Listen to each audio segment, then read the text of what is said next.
नमस्कार दोस्तों, कैसे हैं आप लोग। आशा करते हैं, उम्मीद करते हैं ठीक होंगे, स्वस्थ होंगे। फिर आज आपके लिए एक नया सेशन। निम्नलिखित में से कौन सा राजा संघमित्रा और महेंद्र वर्मन महेंद्र महेंद्र वर्मन के पिता थे? बिंदुसार थे, कृष्णदेव राय थे, अशोक या कनिष्क? क्वेश्चन कह रहा है निम्नलिखित में से कौन सा राजा संघमित्रा और महेंद्र वर्मन के पिता थे? तो वे थे अशोक, है ना। ऑप्शन सी हो जाएगा इसका राइट आंसर। अशोक वो पिता थे जिनके जिनके वंश से वो पुत्र थे, वो संघमित्रा और महेंद्र वर्मन, है ना। डैश ने धर्म विजय अर्थात धार्मिकता द्वारा विजय की नीति विकसित की? बिंदुसार, महेंद्र, अशोक, समुद्रगुप्त? क्वेश्चन कह रहा है डैश ने धर्म विजय अर्थात धार्मिकता द्वारा विजय की नीति विकसित की? उधर अशोक, है ना। ऑप्शन सी हो जाएगा इसका राइट आंसर।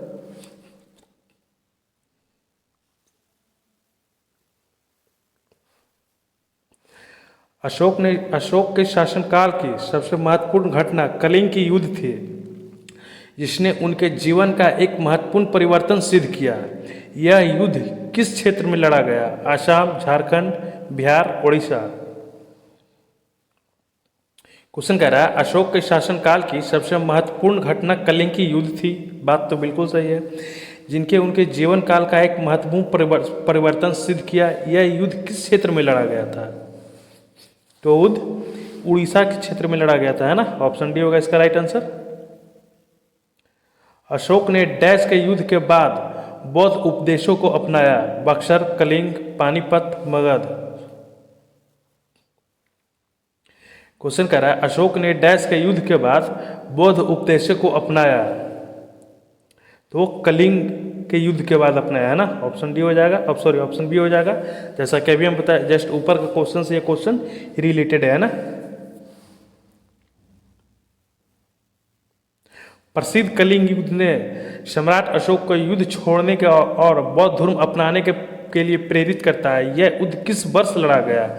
261 ईसा पूर्व, 262 ईसा पूर्व, 260 ईसा पूर्व, 258 ईसा पूर्व? ये तीन चार क्वेश्चन है, सब आपस में एक दूसरे को ये करता है, रिलेट करता है ना। आप लोग इसको थोड़ा सा ध्यान से देखिएगा। क्वेश्चन कह रहा है प्रसिद्ध कलिंग युद्ध ने सम्राट अशोक को युद्ध छोड़ने और बुद्ध धर्म को अपनाने के लिए प्रेरित किया। यह युद्ध किस वर्ष लड़ा गया था? वो लड़ा गया था 261 ईसा पूर्व में, है ना। ऑप्शन ए हो जाएगा इसका right answer.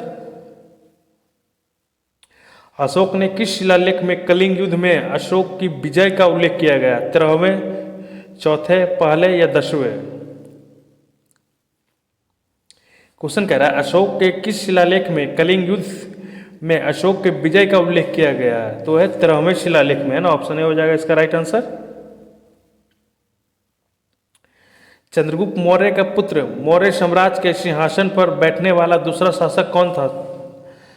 Dhanananda, Ashok, Bindusara, Dasharath? Question कह रहा है चंद्रगुप्त मौर्य का पुत्र मौर्य साम्राज्य के सिंहासन पर बैठने वाला दूसरा शासक कौन था? वो था बिंदुसार, है ना। ऑप्शन सी हो जाएगा इसका राइट आंसर। और मुझे लगता है कि आप लोग को बताने की जरूरत नहीं होगा। हर सेशन में हम आप लोग को बताते आ रहे हैं कि आप लोग को जितना भी प्रैक्टिस सेशन करवाया जा रहा है वो करवाया जा रहा है बिल्कुल सब्जेक्ट वाइज और टॉपिक वाइज, है ना। बिल्कुल सेपरेट एक एक छोटा छोटा टॉपिक को भी आप लोग को सेपरेटेड वीडियो अवेलेबल करवाया जा रहा है ना। ऐसा नहीं सोचना है कि सिंगल सब्जेक्ट चल रहा तो यही चलेगा, बिल्कुल नहीं। आप लोग को जीके जीएस में जितना भी चैप्टर है, जितना भी सिलेबस ये टॉपिक है, वो हर छोटे छोटे टॉपिक को आप लोग को कवर करवाया जाएगा, है ना। टॉपिक वाइज सीरीज आप लोग को कवर करवाया जा रहा है, सेपरेट वीडियो। क्वेश्चन कह रहा है बुद्ध का किसके सिक्के पर अंकन हुआ? डेमेट्रियस का, कनिष्क का, हर्षवर्धन का या समुद्रगुप्त का? क्वेश्चन कहता है बुद्ध का किसके सिक्के पर अंकन हुआ? तो वह था कनिष्क, है ना। ऑप्शन भी हो जाएगा इसका राइट आंसर। सम्राट अशोक के उत्तराधिकारी कौन थे? चंद्रगुप्त मौर्य, बिंदुसार, सुसीम या दशरथ? क्वेश्चन कह रहा है सम्राट अशोक के उत्तराधिकारी कौन थे? वो थे सुसीम, है ना। ऑप्शन सी हो जाएगा इसका राइट आंसर।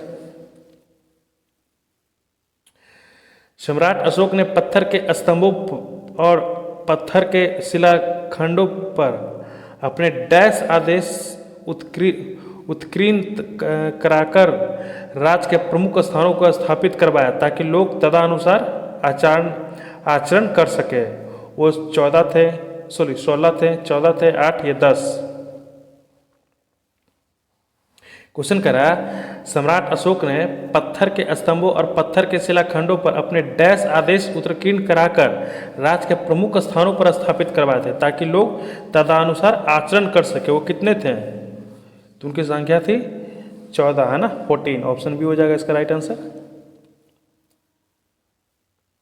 निम्नलिखित में से कौन सा कनिष्क प्रथम के दरबार में नहीं गया था? भवघोष, पार्श्व, वसुमित्र या विशाखा दत्त।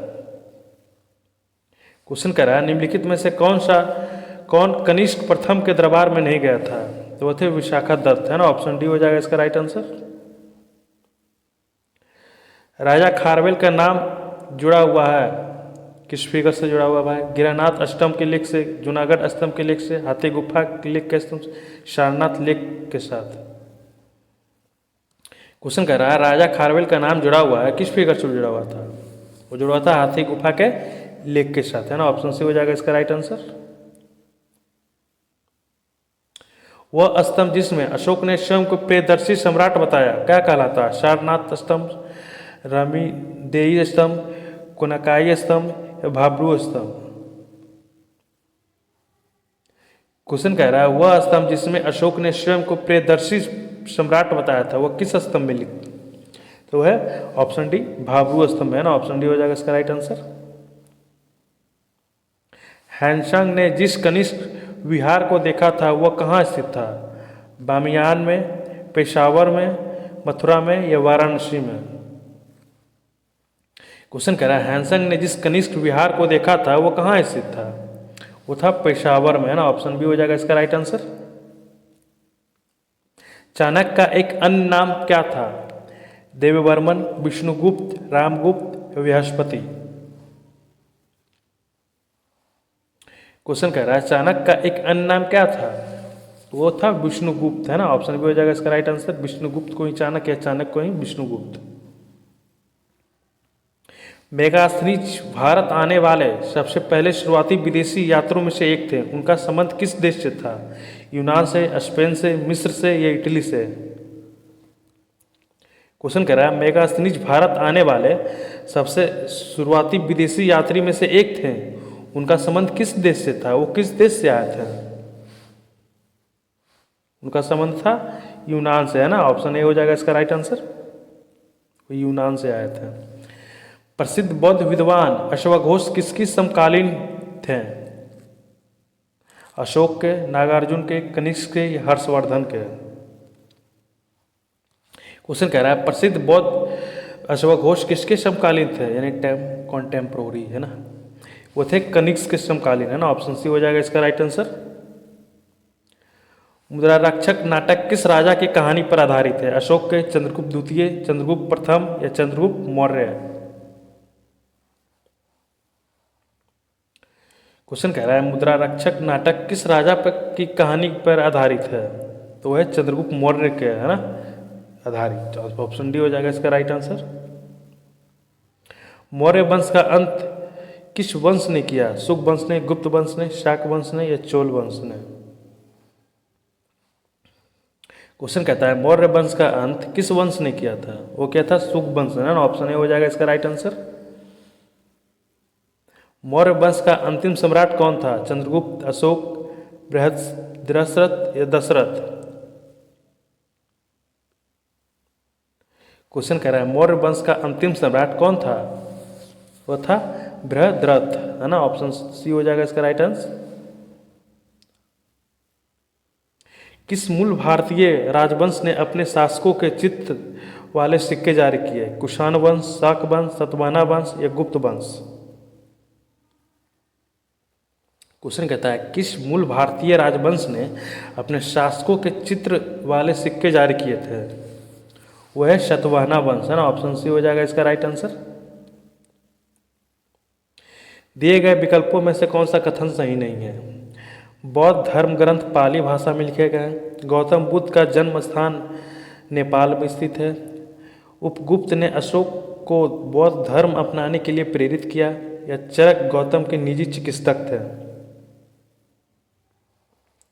क्वेश्चन कह रहा है दिए गए विकल्पों में से कौन सा एक सही नहीं है, तो वो ऑप्शन डी सही नहीं है। चरक गौतम बुद्ध के निजी चिकित्सक नहीं थे, है ना।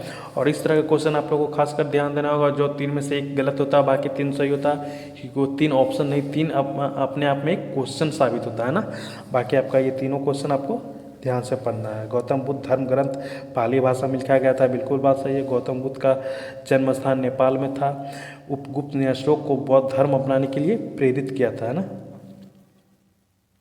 अशोक का रमणीदेयी स्तंभ किससे संबंधित है? बुद्ध का जन्म से, बुद्ध का ज्ञान प्राप्ति से, बुद्ध का प्रथम उपदेश से, बुद्ध का महापरिनिर्वाण से। क्वेश्चन कहता है अशोक का रमणीदेयी स्तंभ किससे संबंधित है? वो है बुद्ध का जन्म से, है ना। ऑप्शन ए हो जाएगा इसका राइट आंसर।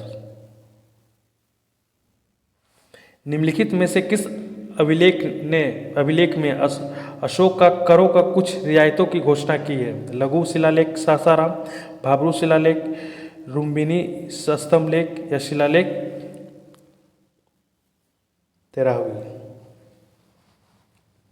क्वेश्चन कह रहा है निम्नलिखित में से किस अभिलेख में अशोक ने करों के कुछ रियायतों की घोषणा की थी? तो वह है लुम्बिनी स्तंभ शिलालेख, है ना। ऑप्शन सी हो जाएगा इसका राइट आंसर।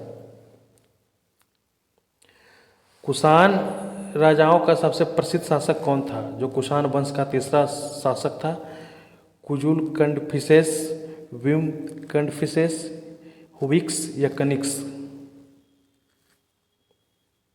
क्वेश्चन कहता है कुषाण राजाओं का सबसे प्रसिद्ध शासक कौन था? जो कुषाण वंश का तीसरा शासक था वो था कनिक्स, है ना। ऑप्शन डी हो जाएगा इसका राइट आंसर। ईसा पूर्व शताब्दी की शुरुआत में कुषाणों ने भारत की उत्तरी पश्चिमी सीमा पर अपना अधिकार किस शताब्दी में स्थापित किया था? पहली, दूसरी, तीसरी या चौथी? क्वेश्चन कहता है ईसा पूर्व शताब्दी की शुरुआत कुषाणों ने भारत की उत्तरी पश्चिमी सीमा पर अपना अधिकार किस शताब्दी में स्थापित किया था? तो हो जाएगा पहली में, है ना। संगम साहित्य में निम्नलिखित वंशों में से किसका एक उल्लेख नहीं मिलता है? चोल, चैर का, पांडव का या पल्लव का? क्वेश्चन कहता है संगम साहित्य में निम्नलिखित वंशों में से किसका एक उल्लेख नहीं मिलता है? तो वो पल्लव का उल्लेख नहीं मिलता है ना संगम साहित्य में। शतवाहनों ने किन धातुओं से अपने सिक्के ढलवाए या ढाले? शीशा, तांबा, चांदी, पोटीन।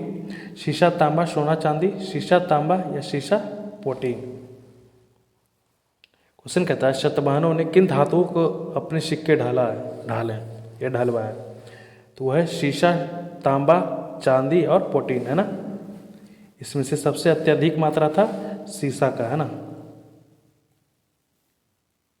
निम्नलिखित में से कौन सा नगर शतवाहना युग में प्रसिद्ध था? चिरद, तगर, श्रवणपुर, सोहगौरा। क्वेश्चन कह रहा है निम्नलिखित में से कौन सा नगर शतवाहन युग में प्रसिद्ध था? तो वो था तगर, है ना। तगर युग तो ऐसा था जो कि शतवाहन युग में सबसे ज़्यादा प्रसिद्ध था। इनमें से किस प्रसिद्ध शासक ने अपनी माता के नाम पर विजयनगर के पास नागालूसरी की एक उपनगरीय बस्ती की स्थापना की थी? कृष्णदेव राय, हरिहर या बुक्का या एक से अधिक? क्वेश्चन कहता है इनमें से किस प्रसिद्ध शासक ने अपनी माता के नाम पर विजयनगर के पास नागालूसरी का एक उपनगरीय बस्ती की स्थापना की थी? वो थे कृष्णदेव राय, है ना। ऑप्शन ए हो जाएगा इसका राइट आंसर।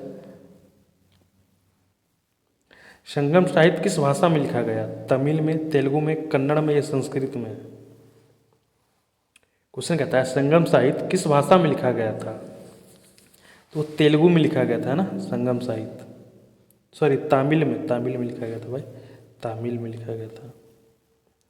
झांसी के पास देवगढ़ का मंदिर और इलाहाबाद के पास गढ़वा मंदिर से बनी मूर्तियाँ किस कला से महत्वपूर्ण उदाहरण है? मौर्य काल, गुप्त कला, राष्ट्रकूट कला या एक से अधिक?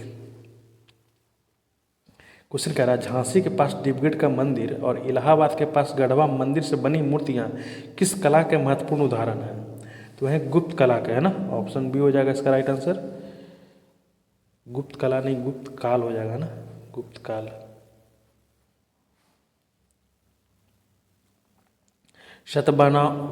वाहनों के राजधानी अस्तित्व में थी अमरावती में, नांदेड़ में, नालंदा में, दुर्ग में। क्वेश्चन कहता है शतवाहनों की राजधानी अस्तित्व थी, वो था अमरावती में, है ना। ऑप्शन ए हो जाएगा इसका राइट आंसर। प्राचीन भारत का नेपोलियन किसे कहा जाता है? चंद्रगुप्त मौर्य को, समुद्रगुप्त को, कनिष्क को या पुष्यमित्र को? क्वेश्चन कहता है प्राचीन भारत का नेपोलियन किसे कहा जाता है? तो वह समुद्रगुप्त को, है ना। ऑप्शन बी हो जाएगा इसका राइट आंसर। इलाहाबाद स्तंभ अभिलेख की 21वीं पंक्ति में कितने शासकों का जिक्र किया गया है? 6, 7, 8 या 9? क्वेश्चन कह रहा है इलाहाबाद स्तंभ अभिलेख में 21वीं पंक्ति में कितने शासकों का जिक्र किया गया है? तो वो 9 शासकों का जिक्र किया है ना। ऑप्शन डी होगा इसका राइट आंसर। प्रसिद्ध इलाहाबाद प्रशासित का लेखक कौन थे? कालिदास, हरिसेन, रविकृति या शूद्रक? क्वेश्चन कहता है प्रसिद्ध इलाहाबाद प्रशस्ति का लेखक कौन थे? तो वो थे हरिसेन, है ना। ऑप्शन भी होगा इसका राइट आंसर। और आज का सेशन यहीं पे समाप्त करते हैं और आशा करते उम्मीद करते हैं कि आप लोग का मैक्सिमम क्वेश्चन सही हुआ होगा। और लास्ट में जाते जाते यही बात कहना चाहें कि आप लोग बस वीडियो को पेशेंस के साथ देख लीजिए, जो भी हम करवा रहे हैं उसको कंप्लीट से देख लीजिए। आपका कहीं से क्वेश्चन 1-2 क्वेश्चन भी इधर उधर नहीं होने वाला है ना। आपका बिल्कुल ही एग्जाम ओरिएंटेड है। और सबसे बड़ी बात है प्रीवियस ईयर भी इसमें क्वेश्चन डाला जा रहा है ना, वो आपके फ़ायदे के लिए प्रीवियस ईयर डाला जा रहा है। और आप लोग को जितना भी प्रैक्टिस सेशन करवा रहे हैं और subject wise topic wise cover करवाया जा रहा है ना, बिल्कुल सेपरेट वीडियो आप लोग के लिए अवेलेबल करवाया जा रहा है। तो ठीक है, मिलते हैं अगले सेशन में, तब तक के लिए थैंक यू।